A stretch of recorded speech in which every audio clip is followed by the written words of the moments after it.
La Société nationale des Québécoises et des Québécois de la région de Thetford est fière de vous présenter l'émission Appalaches en quelques mots. Bonjour, ici Isabelle Lecourt, députée de Lotbinière-Frontenac à l'Assemblée nationale du Québec. Je m'adresse à vous aujourd'hui afin de souligner le travail d'information exceptionnel de votre télé communautaire. La TV-CRA est au cœur des préoccupations des gens d'ici depuis plus de 45 ans. C'est donc un honneur pour moi de soutenir et de contribuer à l'essor de la télévision communautaire de la région des Appalaches. Bon visionnement.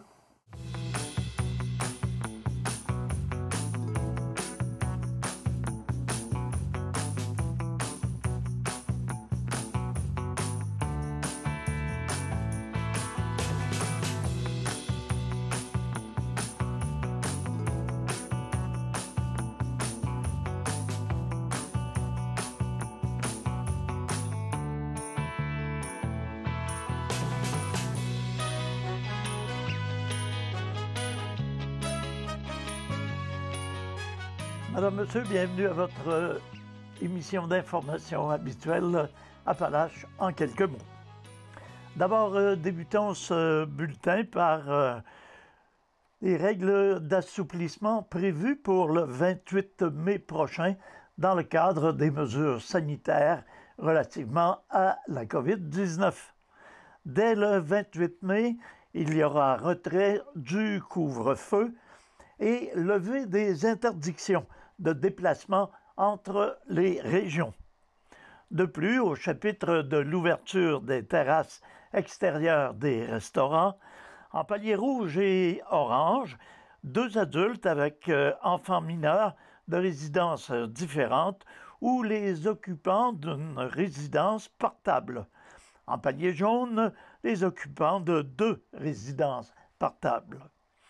Au chapitre des rassemblements extérieurs permis sur les terrains privés, un maximum de 8 personnes de résidences différentes ou les occupants de 2 résidences différentes avec distanciation de 2 mètres. Et en ce qui concerne les allègements des règles pour les grandes salles intérieures et les stades extérieurs ayant des places fixes assignées d'avance, un maximum de 2500 personnes en plusieurs zones indépendantes de 250 personnes. Entrée, sortie et toilettes distinctes pour chaque zone. Zone intérieure délimitée, surveillance des zones en tout temps et gestion des entrées réparties dans le temps. Alors voilà, ces assouplissements sont prévus pour le 28 mai prochain. Hydro-Québec a reçu le feu vert de la Régie de l'énergie du Canada pour la construction et l'exploitation de la ligne d'interconnexion Appalaches-Maine. Ottawa permettra à la société d'État de rejoindre le marché américain maintenant que le projet a reçu toutes les autorisations nécessaires, le Québec ayant déjà donné son aval au début du mois d'avril.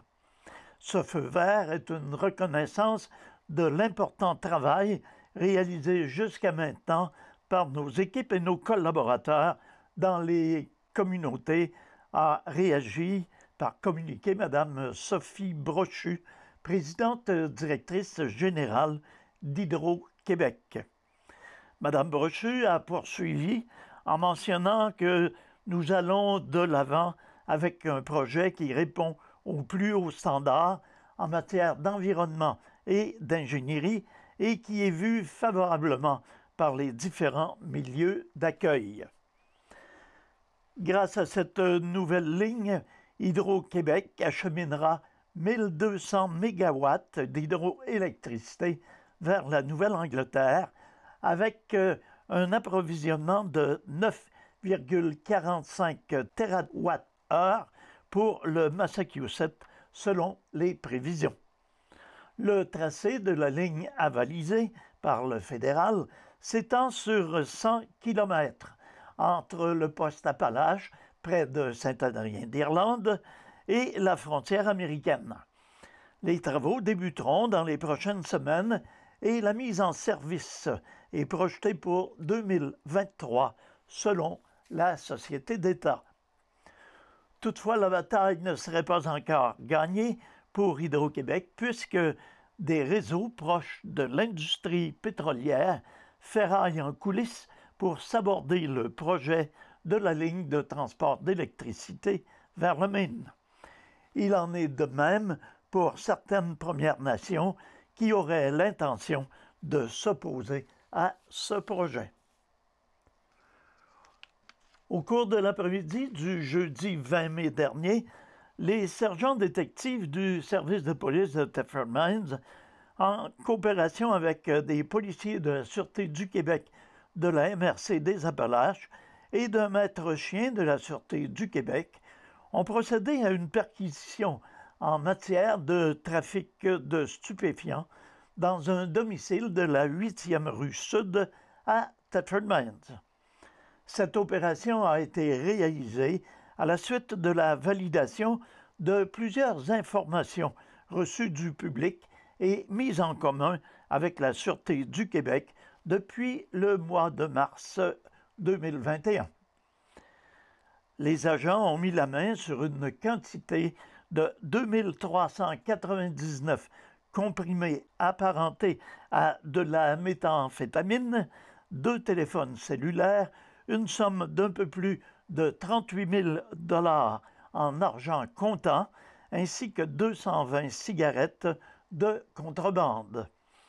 Les premiers éléments d'enquête tendent à démontrer que l'accusé s'affairait au trafic de drogue depuis une dizaine d'années environ. Un Thetfordois âgé de 57 ans et occupant les lieux visés par la perquisition, Pierre Simoneau, a été arrêté et il a passé la nuit en cellule à la centrale de police. Il a comparu par visioconférence vendredi le 21 mai sous les accusations de trafic de stupéfiants, de possession de méthamphétamine en vue d'en faire le trafic et de possession de cannabis en vue de la vente. À la suite de sa comparution, l'accusé est demeuré détenu et il a par la suite été transporté au centre de détention de Québec. Son enquête de remise en liberté a été fixée au mardi 25 mai. Des échantillons des substances saisies seront envoyés au laboratoire de Santé Canada qui en préciseront la nature exacte et les rapports d'analyse seront soumis au directeur des poursuites criminelles et pénales qui déterminera les accusations appropriées. Les informations qu'une partie de la population détient sont primordiales dans la lutte au trafic de substances illégales sur le territoire de la ville de Thetford. À cet effet, le service de police de Thetford Mines invite toute personne désirant transmettre des informations concernant le trafic de stupéfiants ou l'approvisionnement en cannabis illicite à le faire en toute confidentialité en composant le 418-338-0111 et en demandant la division des enquêtes criminelles. Le député de Mégantic-l'Érable et ministre du cabinet fantôme, responsable du Conseil du Trésor, M. Luc Berthold, de même que de nombreuses entreprises de Mégantic-l'Érable, dénoncent les délais interminables pour l'embauche de travailleurs étrangers temporaires. M. Berthold a mentionné avoir organisé une rencontre avec près d'une vingtaine d'entreprises de la circonscription et le constat est le même partout. Les délais actuels pour l'embauche de travailleurs étrangers temporaires sont inacceptables et ont des conséquences non seulement sur ces entreprises, mais également sur l'ensemble du développement régional. Le recours au programme de travailleurs étrangers temporaires devient un véritable incontournable pour les entreprises. Malgré les nombreuses démarches et des efforts de recrutement intenses dans la région, ces efforts se soldent souvent par le fait qu'absolument aucun candidat ne répond aux offres d'emploi. Ce programme représente donc la seule option disponible pour combler les besoins criants de main-d'œuvre des entreprises. Le député s'est adressé directement au ministre de l'Immigration, de la Citoyenneté et des Réfugiés par le biais d'une lettre ouverte. M. Berthold, les entreprises ainsi que les chambres de commerce signataires ont donc dénoncé les délais de traitement du processus d'embauche. Les conséquences sont désastreuses pour nos entreprises, perte de compétitivité, obligation de refuser des contrats, machinerie sous-utilisée, et ils constituent un véritable frein à leur développement et à leur expansion, de faire valoir M. Berthold. En outre, lorsque ces travailleurs finissent par obtenir leur permis de travail et venir au Canada, leurs employeurs font face à un autre défi pour les maintenir en poste. Certains travailleurs songent souvent à quitter le Canada peu de temps après leur arrivée, car il est très fastidieux pour eux de faire venir leur famille. À bout de souffle, certains préfèrent carrément quitter en raison de leur isolement, d'ajouter M. Berthold. Le député tient donc à envoyer un message clair au ministre Mendicino. Il est impératif qu'on s'attaque au délai de traitement de ce type de demande d'immigration. On doit s'assurer que le ministère ait les ressources suffisantes pour répondre au flux de demandes. Le ministre doit s'assurer de mettre en place un système adéquat. Ce n'est rien de moins qu'une question de survie pour nos entreprises qui créent de la richesse au Canada. Il est grand temps qu'Ottawa leur accorde le respect qu'elle mérite, de conclure le député Luc Berthold. Le ministère des Transports désire informer les usagers de la route que les travaux de réfection du pont de la rivière Blanche sur le chemin de Saint-Julien à Saint-Julien débuteront le 25 mai, alors sont débutés depuis mardi et s'échelonneront jusqu'à la fin du mois d'octobre. Durant la durée des travaux, le pont sera fermé dans les deux directions. La circulation sera redirigée vers la route Croteau, le troisième rang Est et la route Alphée. Ces travaux peuvent être modifiés en raison de contraintes opérationnelles ou des conditions météorologiques. Afin de connaître les entraves en cours, vous êtes invités à consulter le Québec 511, un outil pratique pour planifier adéquatement vos déplacements. Le ministère remercie les usagers de la route de respecter la signalisation en place dans la zone des travaux. Pour la sécurité et la santé des travailleurs et travailleuses, toutes les mesures sanitaires nécessaires sont déployées sur ce chantier. À souligner également un chantier de même nature sur la rivière Sunday à l'entrée de la municipalité de Saint-Jacques-de-Lydes qui force un détour par la route 271. L'édition 2021 des Dragons des Jardins s'est déroulée les 30 avril et 7 mai derniers de manière virtuelle. Les jeunes des écoles secondaires, du Centre de services scolaires des Appalaches et de l'école secondaire Andrew Stewart Johnson Memorial pouvaient présenter des projets devant un panel de dragons locaux. Composé de 2 entrepreneurs de la région et d'une représentante de Desjardins, les dragons ont assisté lors de ces 2 demi-journées à la présentation de 13 projets. La tâche a été plus ardue cette année pour les équipes ayant participé à cette édition particulière. D'abord, les règles sanitaires en vigueur ont compliqué la production des produits. La fermeture des commerces a causé des problèmes pour l'achat des matières premières et finalement, les ventes étaient plus laborieuses en raison du contexte que l'on connaît, mais malgré tout, ce fut une belle édition. Les Dragons ont choisi d'offrir une bourse de 250 $ à 5 équipes s'étant particulièrement distinguées. Pour le professionnalisme du projet dans son ensemble, les porte-bonheur. Pour la persévérance démontrée par les membres de l'équipe, les Glorious. Pour son implication dans sa communauté et le projet social, PBL Vert. Pour l'altruisme de cette équipe qui a versé la totalité de ses profits à la cause de Leucan, les rois du bouchon. Et finalement, pour la qualité du produit et les qualités entrepreneuriales démontrées avec le projet, Stockage Plus. Grâce à une collaboration avec la Chambre de commerce et d'industrie de Thetford Mines, une équipe se présentera lors du gala Zénith du 27 octobre prochain afin de recevoir le prix Coup de cœur des Jardins. Cette année, l'équipe de Stockage Plus a su impressionner les Dragons par la création d'un produit qui répond à un besoin des étudiants. Également, la grande qualité de leurs produits, l'attention portée aux détails de finition et surtout la volonté de l'équipe de poursuivre le projet dans les prochaines années a attiré l'attention.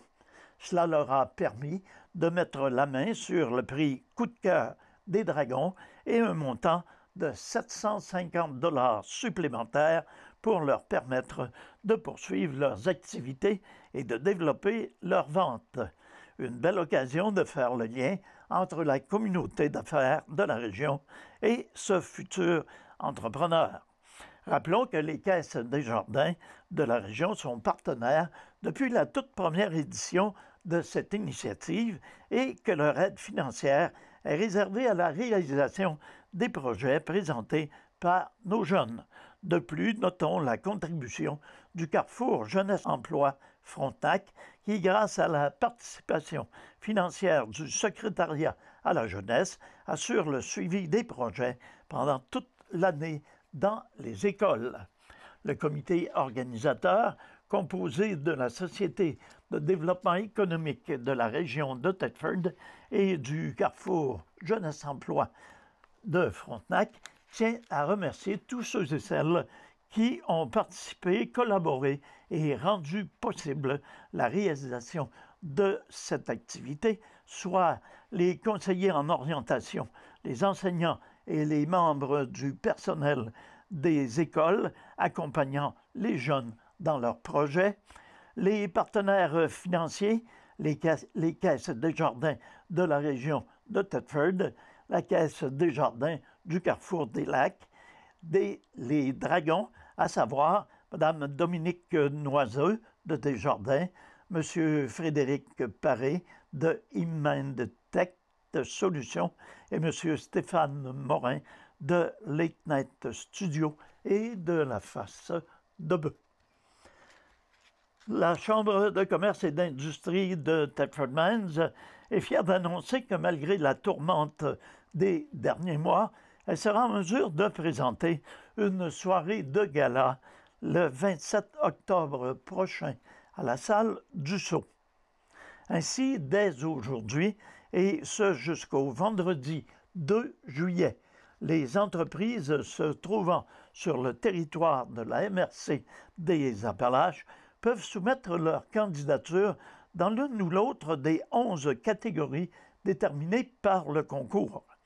Les formulaires à remplir sont présentement disponibles au www.galazenith.com ou auprès de la Chambre de commerce et d'industrie de Thetford Mines. D'ailleurs, la majorité des questionnaires ont été revus et améliorés pour l'édition à venir. Encore cette année, le gala compte 11 catégories, en plus du Zénith Hommage, attribué à une personne ayant contribué de façon continue et significative au développement et à la promotion de la région de Thetford, de même que le Zénith Personnalité de l'année, qui a pour but de reconnaître le leadership, l'excellence et les réalisations d'une personne au cours de la dernière année. Celle-ci sera choisie parmi les personnalités du mois sélectionnées par les membres d'un comité de sélection des candidatures. Sera également remis lors de la soirée le prix Bâtisseur ainsi que le prix Coup de cœur Dragon Desjardins auprès d'une école entreprise. Par ailleurs, certaines catégories connaissent une nouvelle dénomination et définition afin de permettre à plus d'entreprises et d'organisations d'y accéder. Les 11 catégories sont les suivantes: commerce de détail, service à la clientèle, entreprise de service, entreprise en démarrage et relève, start-up, Zénith contribution au règlement régional, Zénith innovation ou affaires innovantes, entreprise publique et parapublique, entreprise touristique culturelle ou de loisirs, Zénith attraction, intégration et rétention ressources humaines, coup de cœur du jury et entreprise de l'année. Les dates à retenir: l'ouverture de la période de mise en candidature qui s'est faite depuis le 17 mai, clôture de la période des mises en candidature le 2 juillet, dévoilement des finalistes dans la deuxième semaine de septembre et gala et remise des Zéniths le 27 octobre. Terminons notre bulletin en mentionnant que le service de police de Thetford Mines souhaite rappeler les principales règles en vigueur sur la piste cyclable dans le but d'encourager les usagers à conserver leurs bonnes habitudes tout au cours de la saison à venir. Alors, rappelons que, comme par les années passées, à moins qu'il ne se trouve une voie exclusivement réservée pour eux, les marcheurs doivent obligatoirement circuler sur la voie de gauche, en plus de céder le passage dans les zones où ces derniers partagent la même voie cyclable que les équipements roulants tels que les vélos, les patins à roues alignées, les planches à roulettes et les quadriporteurs. En ce qui a trait aux équipements roulants, les utilisateurs doivent circuler à droite de la ligne médiane sous la limite de vitesse permise de 30 km/h. Le règlement municipal numéro 1300 prévoit des amendes pouvant être émises à l'endroit de tout contrevenant allant de 50 à 200 $. Il est évidemment interdit de circuler sur la piste cyclable avec un véhicule routier ou encore une motocyclette à essence. Cependant, les cyclistes utilisant un vélo assisté d'un module électrique sont les bienvenus. Il est également interdit de se balader en compagnie d'un animal domestique sur la piste cyclable, à l'exception de la portion située à proximité de la rue Mooney-Ouest. Mais à noter que l'animal en question doit être tenu en laisse en tout temps. Terminons en mentionnant que les services des incendies et le service de police de la ville de Thetford ont déposé récemment leur rapport annuel. Ces rapports annuels sont disponibles pour ceux qui voudraient les consulter sur le site Internet de la ville de Thetford à l'adresse habituelle.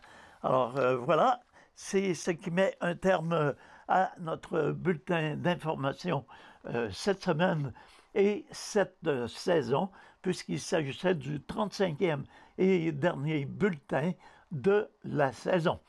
Alors à tous et à toutes, merci de nous avoir suivis tout au long de ces 35 émissions. À tous et à toutes, une excellente saison estivale. prenez soin de vous, prenez soin des autres et bonne santé à tous et à toutes.